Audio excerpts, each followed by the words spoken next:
Hear me? Thank you for the invite today to present at an exploration conference. Like my bio said, I'm not an exploration geologist. My background is mining geology, and from that I've moved into resource estimation. But really happy to have the opportunity to talk to a room of exploration geologists because I want to share the learnings I have for resource estimation and how valuable the data that you collect today is for what we do as resource estimators. Which button is it? Oh, that one. Yeah.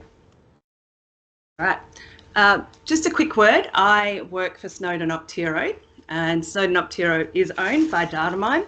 We are a mining services advisory firm, and we provide strategic advice to mining and exploration and investment companies, and we've got offices all around the world. So we've got divisions in geology, mine engineering, corporate, and we also do technical training and mentoring, so we can provide that as one-on-one or in the classroom or online. So moving into my presentation, I just want to touch on the mine value chain and where you guys sit in it. So I'm sure you're all pretty familiar with this. You start off with your target generation, and as you build up your data set, you move into your exploration targeting phase with a little bit of early stage drilling. When you've built up that data set, you're into the mineral resource stage, and that's what I'm talking about today.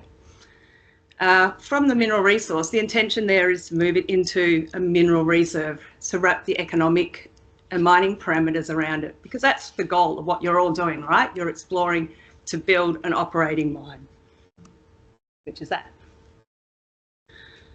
So really what I want to share is that all the decisions you make at this stage here in your exploration phase builds up into the operating mine.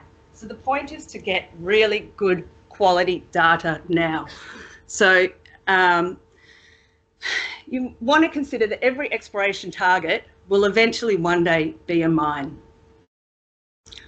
And that cost cutting at the exploration phase really should not compromise your data quality.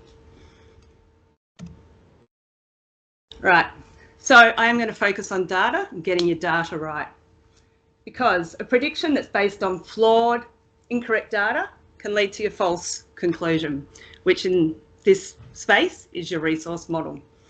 And this can be actually riskier than no conclusion at all, because you're putting economic decisions, big economic decisions around it.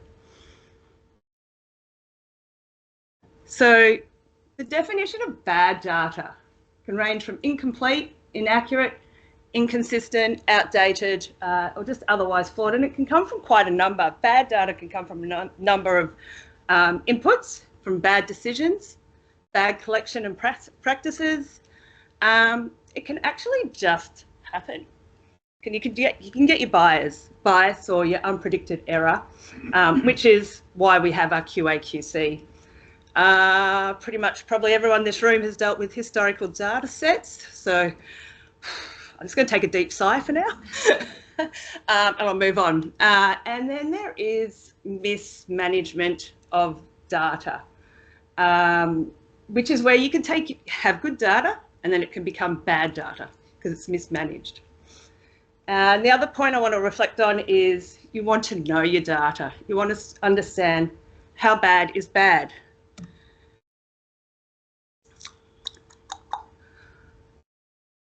I was going to name my presentation "Bad Data is Worse Than No Data." Who agrees with this? Who doesn't agree with this? Were any of those people engineers? Because we're geologists. We operate in... Good. Yeah. You know, we do operate in shades of grey as... you know, as geologists. So really it's understanding our data and understanding if we can use this flawed data for beneficial purposes. And this is my example, which you're all familiar with. It's your exploration program, and as you start off with an exploration target, you might start off with some early stage drilling, which doesn't cost much, but it's not good quality. And as you understand your target, you're going to invest more money with better quality drilling techniques and better quality data. So it's at what point does your good data become bad data? Your good data supersedes your bad data as well. So there are shades of grey, and we need to understand that, and we need to capture that correctly in our databases so that when we are people like me who's doing the resource model understand and can make informed decisions off that data. And my example there is if we get a database and just drill hole collars, XYZ in depth, and it doesn't tell me what sort of drill hole it is, how do I know it's not a contaminated grab hole? Because you can get your short, vertical diamond holes as well. So then that can make your diamond hole, make me consider that data might not be good data. You can lose the value of your diamond. So it's all about capturing your data correctly.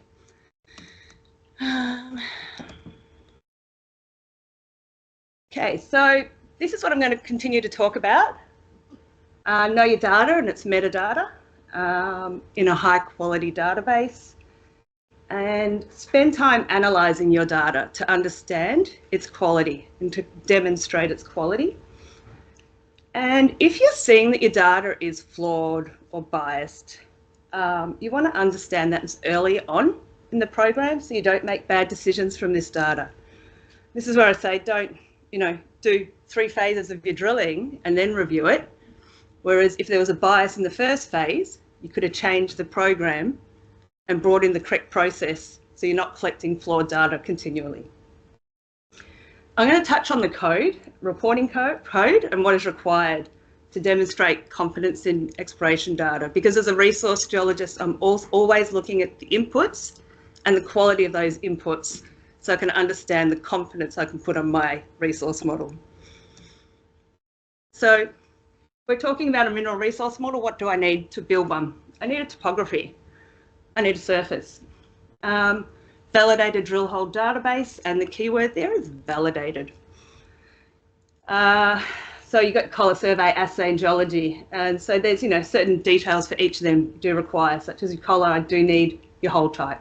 Survey, I need to survey it at the beginning and end of hole. Assay these days, it's good to get multi-element, that's best practice. And geology, consistent logging codes for your lithology and your weathering. Density measurements, QA/QC, as a report to show that you've looked at the data and analysed it and can demonstrate there's no biases or systemic errors. And then if you are reporting to a code, you need to comply. And for those of you who might be working for a private company and don't have to report to a code, I encourage you to consider this, because you might want to sell your project one day, and your buyers, your investors, will want compliant data. They'll want to understand the confidence of your data. Okay, so for all those inputs, for all that data required to build a resource model, there's lots of inputs at the collection stage and your analysis stage. And although I've got QA/QC here, because that's what we tend to think of it as, the QA/QC of assay analysis, there is QA/QC that can be taken on all those inputs to check that you're taking the quality all the way. So don't just think of QA/QC as just, as I put it here, in your assay analysis, because we really need to consider the quality of all the data inputs. And like I said, the point is to make sure it's as best quality as you can and don't cut corners for costs at your exploration phase. Okay, just quickly touch on data quality. Sampling is the act of collecting a small volume, which is your sample from a large volume of material. And the point here really is you generally only get one opportunity to take a good quality sample. And so drilling, assaying, sampling can be quite expensive. So it's really expensive to redo the work. And ore body, as you get to know your ore body, consider its mineralogy. Ore bodies aren't uniform, so you want to avoid your sampling error. I just grabbed this picture from a drilling induction, a driller's drilling induction, just to grab some sampling pictures. I don't know if anyone's familiar with this splitter, some sort of exotic riffle splitter. Even just looking at it, you can see the way he's putting his sample into the splitter. You know, it's opportunity for sample to spill out. So even, you know, you do need to analyse practices and processes by your drillers or, you know, your contractors as well. I want to touch on some red flags. These are the red flags I see at my point when a client comes to me to do a resource model, gives me the data, and I go, you know, we need to do some work. So big one is collars not matching the topographic survey. That is when we get topo surveys. Lack of collar surveys, so sometimes we get design collars or design RLs. Grid corrections are not in the database correctly or mismatched or erroneous. And then, like I said, the hole type's not noted. So here's an example. If you're using it, what we can do is we do a validation, we use an implicit modelling, where we take the collars and we make a DTM surface from those collars, and then we colour it up by contours. And this is a really good example of showing 4 collars. They've got like pimples or inverse pimples, to showing that they're erroneous for us to validate. You guys can do this at your level if you've got the software. And this is a data set I brought in earlier on in the year, where the collars are sitting above the topography, and that was a topography surface taken at the end of the year. So then I have to go back to the client and spend time going, well, this doesn't look right. And there are times when it's valid, and they're like, no, that's right. It was in an operating mine area where material had been moved since the hole had been drilled. But if you write that in your, you know, in your survey, your collar files, or give the client notes, that can really help. Survey, well, missing surveys. 3D location is very critical, especially with your underground work. Bad surveys, so you haven't checked your surveys to see if like a erroneous survey's been done, you've just chucked it all into your database. This one we see here a lot, mixed downhole surveys, like your single shots mixed up with your gyro, and the priority column field hasn't been supplied to us, so it all just comes in as one. And then issues with the grid type. This one I brought in last month, so we can see what happens there when we get mixed surveys. We can't proceed until that is cleaned up and fixed.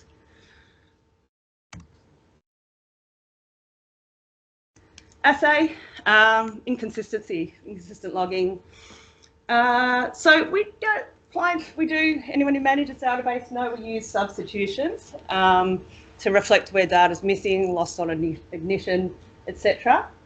But negatives we cannot use when we're building an estimate, because the negative will come into your estimate and give you a negative grade.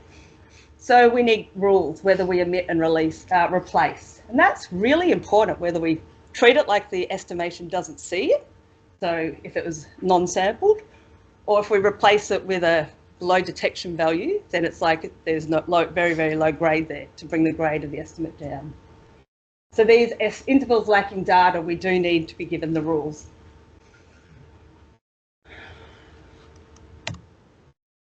This is one from last year. What you can see is that we've got the grade in these, and then there's traces in between where the client just didn't put the assay results into the database and then gave it to us. So with their infill drilling. So incomplete data. This is just an example. When you look at each analyte and work out the value that's used, should be the consistent action required for each. This is what we work out. Density is very important and often quite overlooked, but it's especially in your sulfide materials almost as important as grade. And it seems to get overlooked, especially in the earlier exploration phases, possibly because you can't quite get a good or accurate density measurement until later on. So when you can get density measurements, get them. Start building up your database over your range of lithologies and weathering types. So early stage projects, we do tend to use an assumed density based on regional mineralisation, but This is not good enough if you're wanting to advance your mineral resource estimate, if you want to advance your project to a higher confidence into a reserve and mine. We need density studies. Other things we check for is duplicates for samples, surveys, information, overlapping intervals, intervals beyond end of hole, and invalid codes.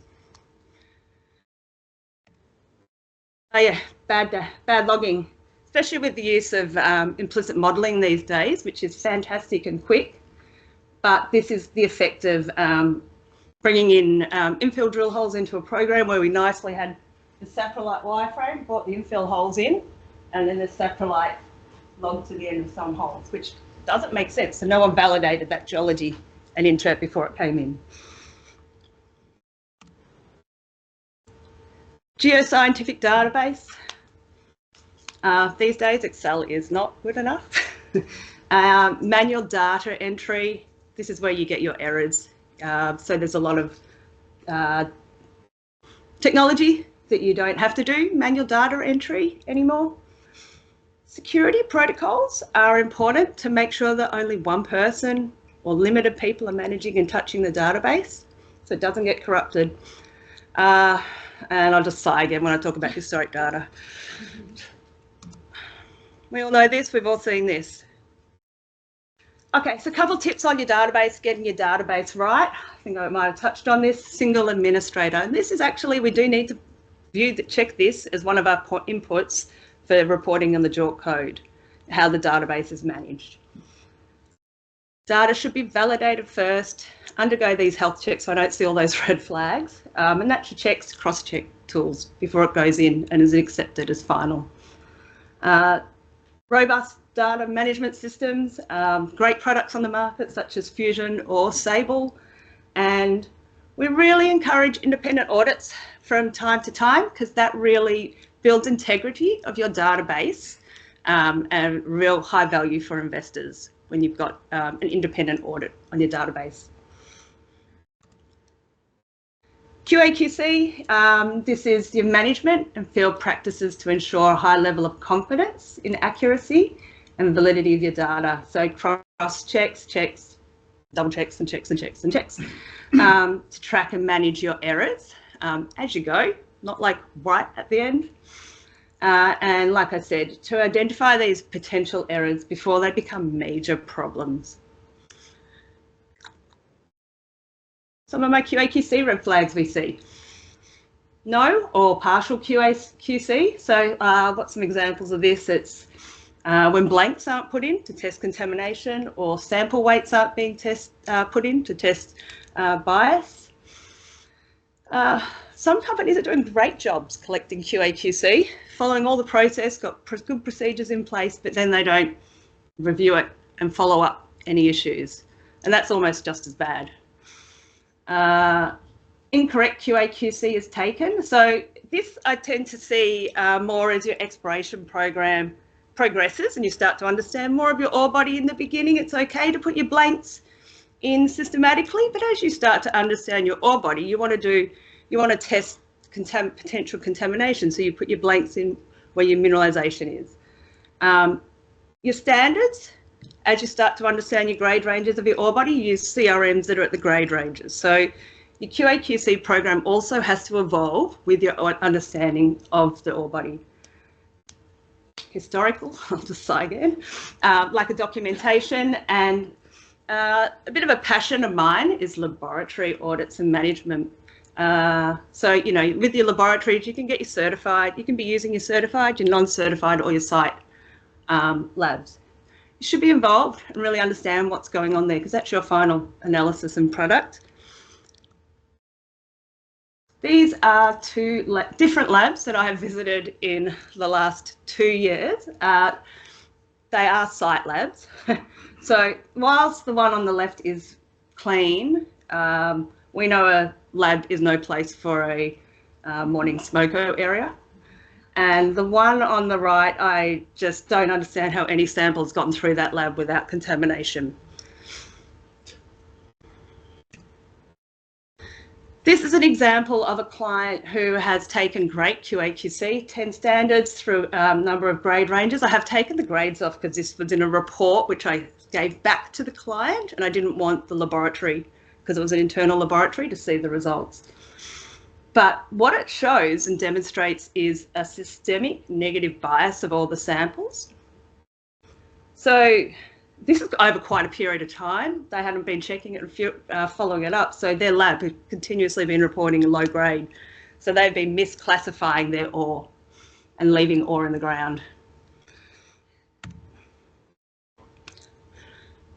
So if you want to understand, if you've got bad data, different populations, some of the biases or differences could be from poor sample recovery, loss of fines, wet samples, which we all know to be taking notes or managing. Different assaying techniques. We do know that your aqua regia generally reports lower gold than your fire assay. Poor sampling methodology and selective sampling.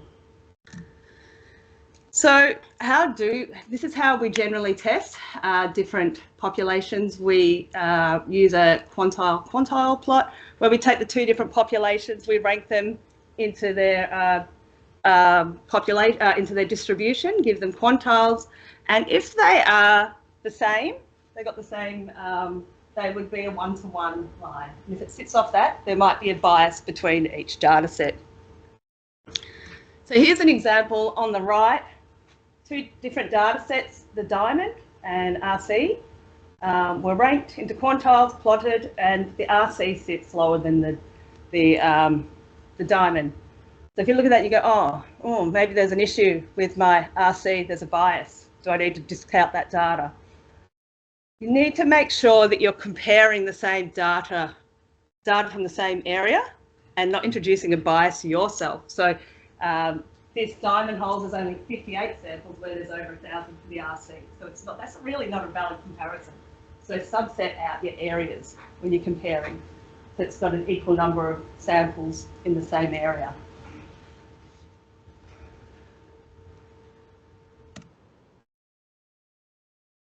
And what do you do if you do see a bias? And biases do happen, so we do need to make these decisions. You can remove the less reliable data from the database or from however you choose to use it. So for the interpretation of your geology or your mineralisation domains, or you can also choose to remove it from the estimation. And we do this quite routinely in the estimation. We might use our RAB data to guide us where the geology outlines are. But because we have an understanding that their drilling process generally has contamination, we might choose to remove that from our estimate and only use the RC and diamond holes. We can recollect the data. Now, I don't think anyone in this room's boss would be happy with that because that costs more money.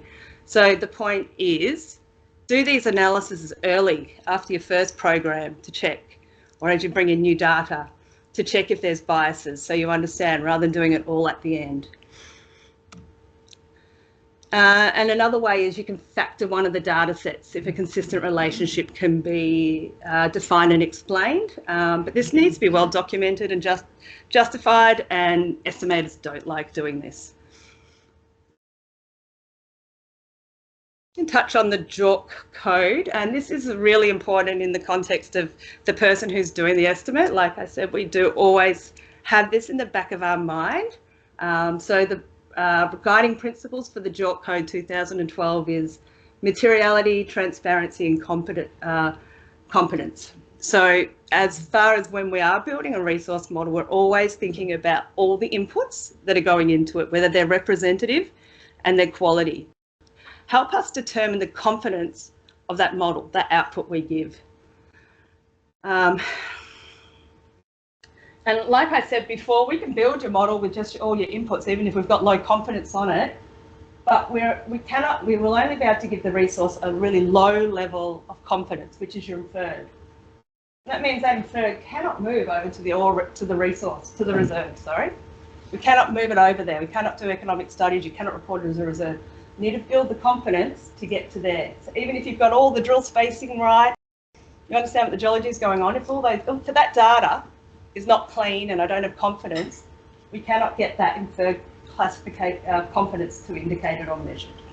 So get your inputs clean so we can move the confidence level down here and then get an economic study done over it to get it into reserves.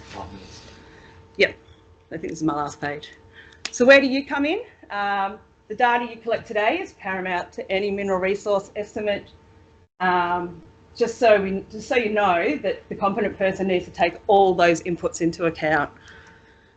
If you're not clear about the inputs we look at, get familiar with the JORC code, table 1, 2 and 3. It does list the inputs and how we have to specify the parameters looking at it and our confidence on what's been done.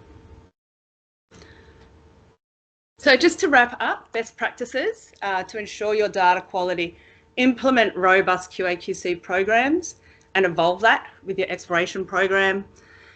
Train your team. Teach them how important the quality data that they're collecting and that how important that is. Standardise your procedures for your data collection processing methods. Invest in technology, invest in software. There's so many good tools out there in the market to help standardise processes, data acquisition and your analysis. Independent verification, like I said, the external audits to ensure your data integrity. So to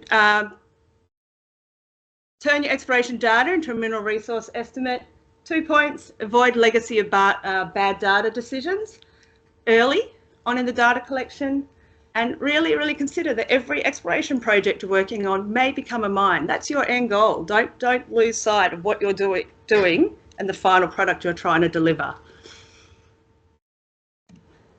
Because your biggest asset is your database. Thank you for the opportunity to talk. Catch up with me afterwards if you've got any questions. And our website, snowdenoptiro.com, it's got some great case studies and tech tips on it if you would like to check it out.